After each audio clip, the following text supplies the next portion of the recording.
News Radio 910 WSBA. We're here on the Gary Sutton Show. We start out the morning with Clark Hodges, financial strategist with Hodges Capital, who joins us about this time every Friday morning here on WSBA. Good morning, Clark. How are you? I'm good, Gary. I'm in Chicago, Illinois, so I'm a little bit cooler weather than Dallas. Wow. Okay, getting out of Texas a little bit and traveling around, huh? Doing a little work, yeah. Okay, all right. I'm not even going to ask. I mean, you're keeping the country going. That's all I care about. So just keep up the good work. I took some financial advisors to dinner last night. I'm keeping the economy going. What do you guys talk about? I mean, you sit down, just not necessarily specifically, but what kind of things come up at a dinner like that when you're talking to other financial advisors? From a financial standpoint, the thing we talk about, the market and what segments of the market, small caps, large caps, bonds, what have you, are the place to be. But typically, a deal like what I did last night, it's basic. Tell me about your family. What do you play golf? Where do you like to travel? So it's just stuff. You just sit up talking about stuff and really trying to get to know the person. But everybody's got a different take. People from Michigan, people from Boston, all these people from different parts of the country. But we're all the same. We all have the same needs and wants and desires for ourselves, our careers, and our families. What spurred me to ask that question was I wonder about the concerns that they have, because I figure, you guys get together, you take a look at money and where it's being spent and how it's being spent, probably as well as anybody in the country, and just wondered about what are the main concerns that come up in those kinds of conversations. Well, those men and women that I was at dinner with, they're financial advisors, so they're investing America's money, and they're concerned with how their clients view the overall condition of not only the economy, but the country, our economic strength, our political strength, our international strength when it comes to defending ourselves. They're concerned about all that kind of stuff because they need to be able to convey confidence back to their clients so that the clients feel safe and secure. And it's a task that, when you're investing America's money, and these people are sitting down with you and saying, I want this money for my retirement or to take care of my kids or what have you, that's a big, daunting task. And so you've got to service that client and make sure they know what you're doing and how you view things. And so you have to be up on current events when it comes to the market, to the politics, to the economy, to the jobs reports, and all that kind of stuff. What kind of current events, from your standpoint now, as a guy who invests in companies and invests money, what kind of current events most have your eye and ear right now? The technology changes, the things that are coming up that, you hear about. I'll give you an example. There's a company out there called Uber, U-B-E-R. I don't know if you've ever heard of it. Yeah, I have, actually. And the Uberization, if you will, of the economy, things like that are coming onto the scene, and you can see that by having the smartphone and the ability to get things done around you or around your city with your smartphone is something that I know now, after utilizing it a little bit, I know now that'll be part of our economy, big way going forward, because everybody's got a smartphone, but everybody's not using it to get things done. Give you another example. I read an article about the Uberization of the economy. So I picked up the app that was actually recommended in there, which was a handyman app. Right.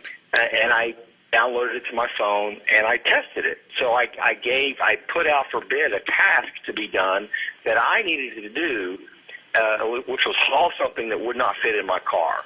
And I put it out for $25, and I've got a man who came back to me through that app and said, I'll do it. And I met him at 6 o'clock one evening, and he picked it up and brought it to my house. And so just being able to do that from my phone blew my mind. Yeah. And, new technologies like that is what people mainly talk about, because they want to get into the next big thing, the next big Apple computer, the next big Tesla or whatever, something that's come on the scene and just made a huge splash. Do people, you use that as a great example, do people worry more about getting left behind or pushing out ahead, if that makes any sense at all? Or is it a little bit of both? In other words, you're in business and you want to make sure, hey, I'm on top of things, technology. We know technology seems to change every day.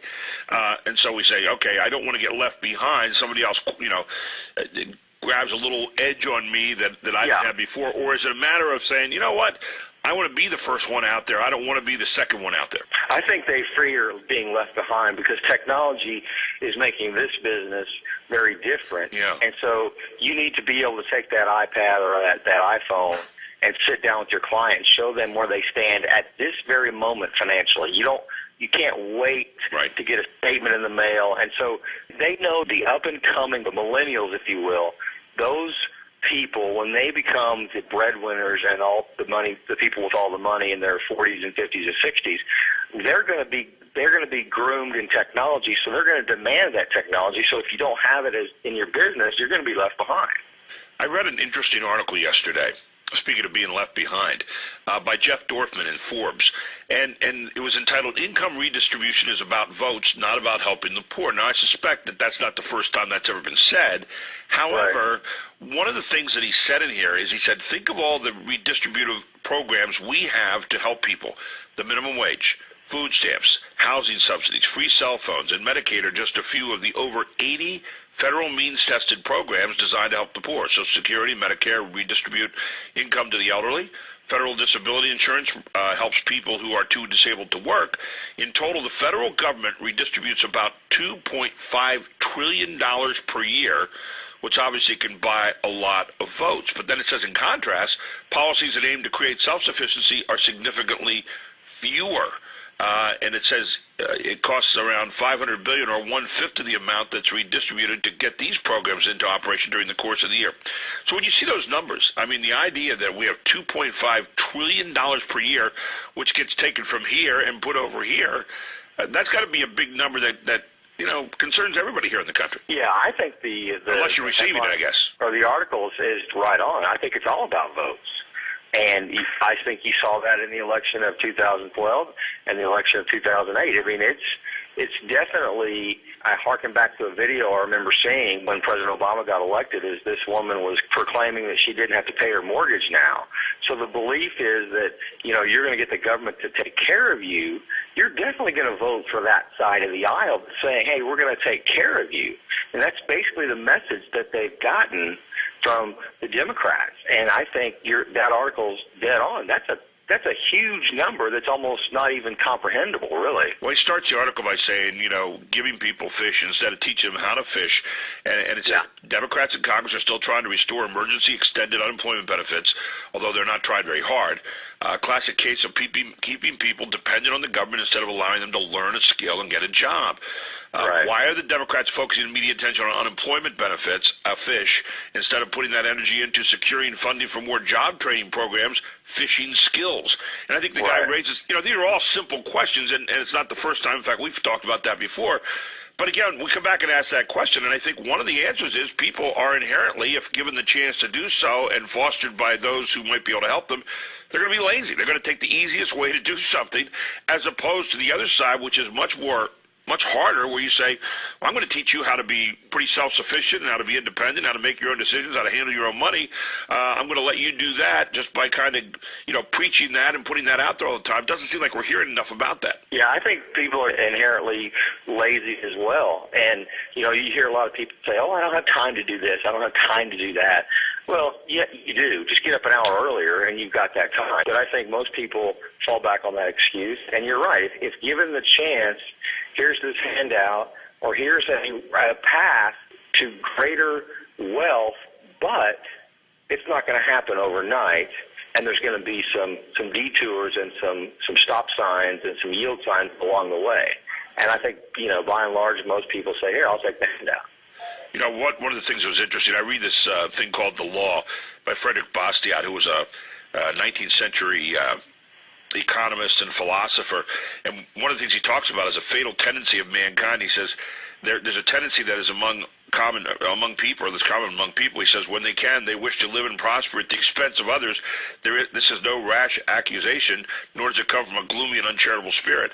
The annals of history bear witness to the truth that the incessant wars, mass migrations, religious persecutions, universal slavery, dishonesty in commerce and monopolies, all of them show the idea that, people like to prosper, and they especially like to prosper at the expense of others when they don't have to do it themselves. And we're seeing that in spades today, especially with Congress being kind of the money changer along the way. Yeah, I think people back in the pioneer-type days, they didn't have a TV or anywhere to get any information that said that could hear a politician and give them a promise. So they didn't have an alternative. They had to roll up their sleeves and do something about their situation. And, I think a lot of the news media coverage of every topic, but especially politics, is one reason why so many people, know about, if you will, the choice to take that handout. It was interesting. We had this conversation yesterday with a number of people, and the idea that when people first came here to Jamestown and also to Massachusetts, especially in Jamestown, there were classes of people that came from England, and some of them felt like they didn't have to work to get food. Well, they had this terrible starving time for a couple of years, and even to the point that the one family resorted to some cannibalism after one of their members died. And so they came up with this other idea that says work or starve, that, everybody's going to put into the warehouse here, and if you don't put in, you ain't getting out. And I think the idea of, hey, we all have to kind of work in this thing together was born there in America very early. Yeah, you're right. Work or starve is a great motivator. Fear is a great motivator, but you're right. Those kinds of mentality and work ethics are, to me, a thing of the past. They're long gone, Can we ever get them back? I think we can. I think you've got to have an understanding that I think I said this on your air before, the only helping hand you need is the one at the end of your sleeve.